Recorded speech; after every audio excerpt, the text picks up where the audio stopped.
Merci de votre fidélité à Télésud et bienvenue dans cette édition de l'entretien du jour dans laquelle je reçois M. Joël Nguessan. Il est le porte-parole principal du RDR. Le RDR, c'est le Rassemblement des Républicains, un parti politique ivoirien, celui qui dirige le pays actuellement. Bien sûr, nous dirigeons le pays avec nos frères du Rassemblement des Oufouettistes pour la démocratie et la paix, le RHDP, et le président Ouattara est le président du RDR.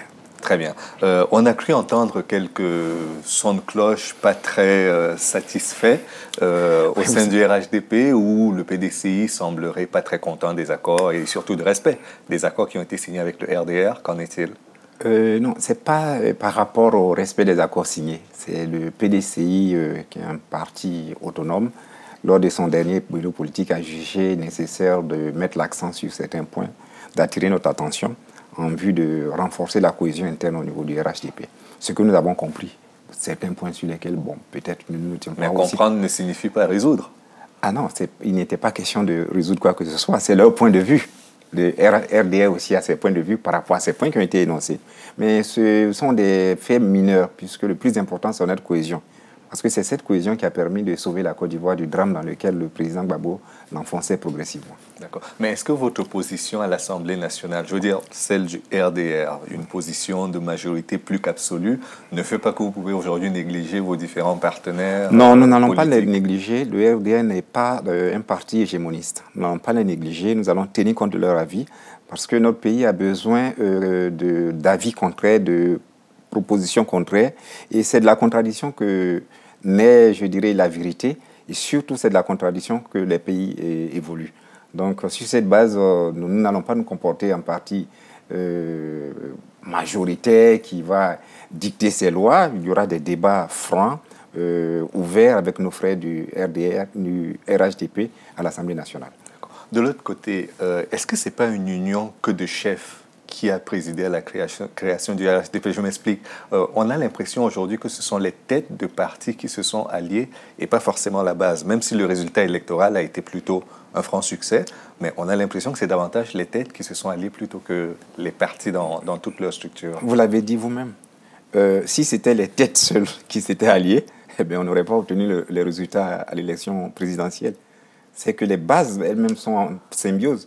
Je peux vous dire que dans les différentes régions de Côte d'Ivoire, il y a des coordinations RHDP qui existent, qui comprennent aussi bien des militants du PDCI, du RDR, de l'UDPCI et du MFA. Donc, c'est vous dire que ce n'est pas seulement une alliance au sommet, c'est une alliance aussi à la base. Parce que vous avez remarqué probablement que même pendant les investitures, lors des législatives, on ne parlait pas forcément sur la même longueur d'onde au sein du RHDP. Oui, mais vous savez que les élections législatives sont des élections qui concernent essentiellement des ambitions personnelles et locales.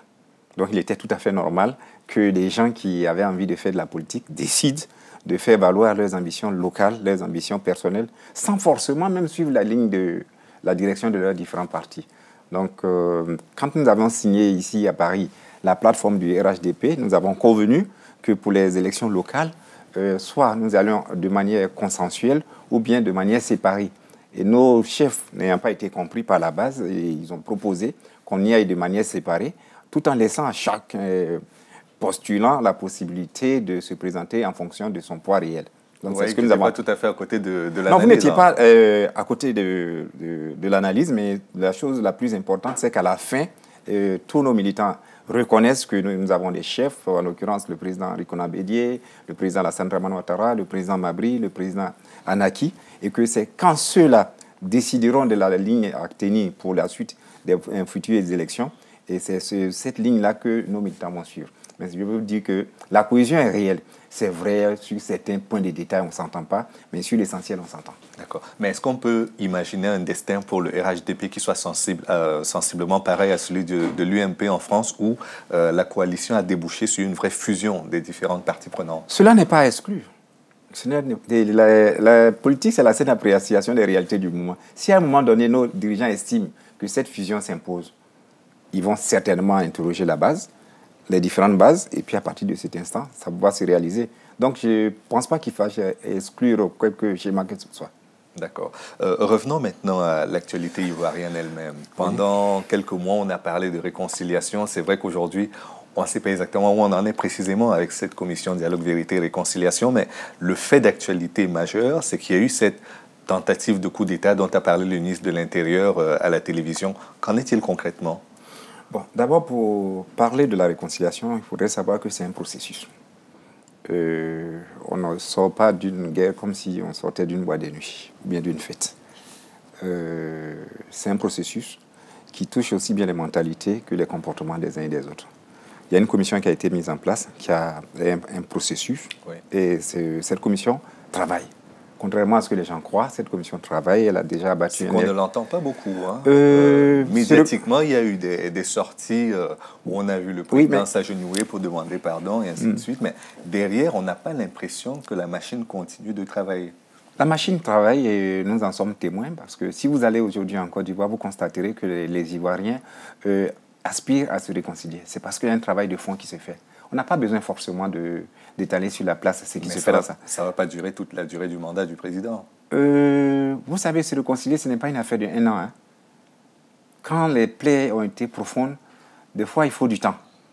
Mais ce que nous constatons, c'est que les Ivoiriens, de manière fondamentale, veulent vivre en paix, veulent vivre réconciliés.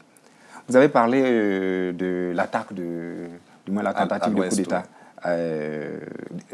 que le ministre de l'Intérieur, ministre de l'Intérieur, a eu à dévoiler récemment à la télévision. Effectivement, il faut reconnaître que certains de nos frères sont encore nostalgiques des vieux schémas d'arriver au pouvoir. Donc, c'est une réalité, mais vous avez constaté que de manière très professionnelle, le ministre d'État, ministre de l'Intérieur, a pu, dans la discrétion, infiltrer tous ces réseaux et puis démanteler cela. Mais est-ce que ce n'est pas un peu rapide et court d'accuser directement le parti, le FPI ou le président Gbagbo d'être derrière les manœuvres qui ont eu lieu? Vous savez, lors des procès, les preuves vont être mises à la disposition de tout le monde. Et je crois que le ministre d'État, ministre de l'Intérieur, l'a dit. Il a même demandé à ce que tous ceux qui veulent obtenir ces preuves-là viennent à ses services. Il va mettre cela à leur disposition. Donc, il en a montré quelques-unes qui sont assez parlantes.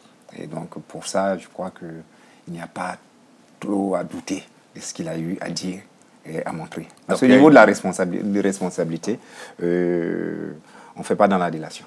D'accord. Donc, selon vous, il y a aujourd'hui un faisceau de preuves qui convergent? Non seulement un faisceau de preuves, mais des preuves palpables, des preuves audio, visuelles, des preuves écrites qui convergent vers le fait que ce sont nos frères qui étaient hier au pouvoir, du moins une partie parmi eux, qui sont encore nostalgiques de leur pouvoir, qui ont fomenté cette opération. D'accord. Est-ce que le président Gbagbo serait lui-même directement concerné ou c'est son entourage? Il ne peut pas être concerné, il est à la haie. Donc on ne peut pas parler de son implication directe.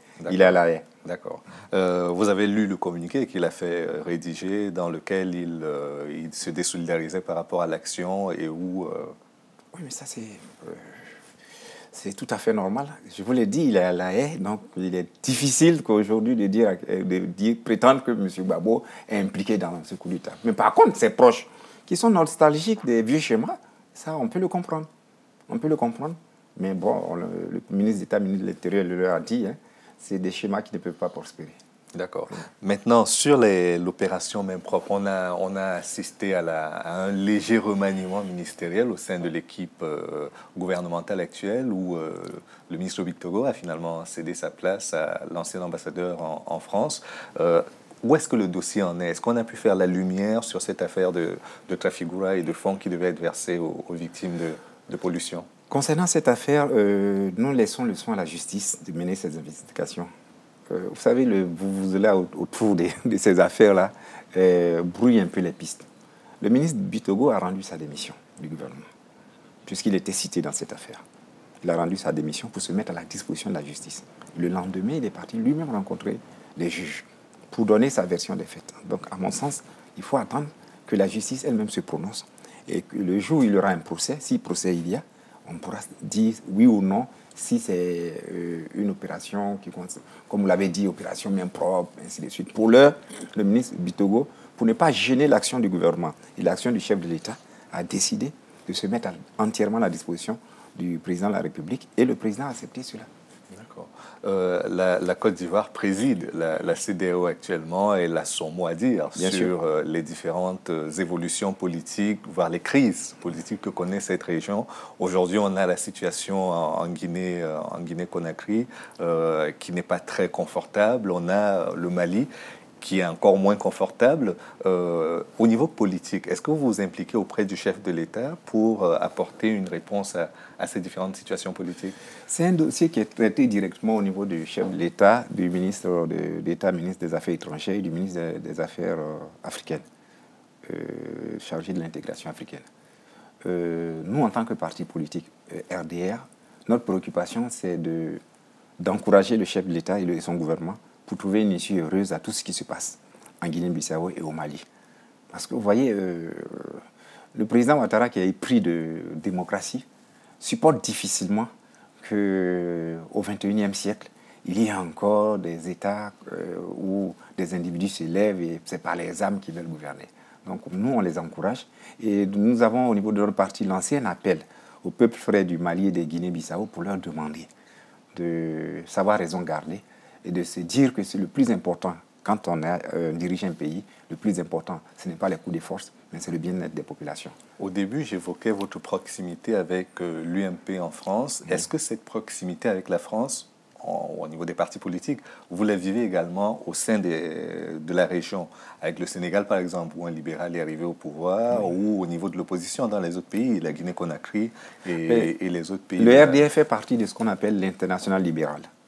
Et nous faisons partie aussi de l'international centriste, ce qui fait que nous vivons cette proximité avec tous les partis politiques frais, qu'ils soient au Sénégal, au Mali, en Guinée, au Cameroun, un peu partout, qui se réclament de l'idéal libéral.